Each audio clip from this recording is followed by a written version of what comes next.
ำให้ดวงตาฉันเห็นความสดใสทางกายไม่เคยมีผู้ใดจนความรักเธอเมตตาเป็นพลังที่ฉันสู้ต่อไป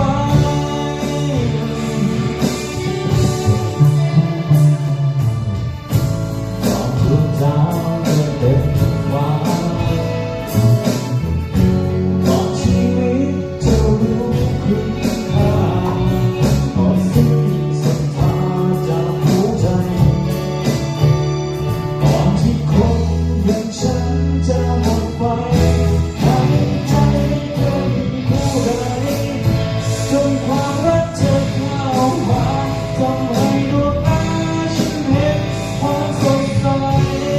ทางกายไม่เคยมีผู้ใดจนความรักเธอเมตตาเป็นพลังที่ฉันสู้ต่อไปบนโลกที่โหดร้ายYeah.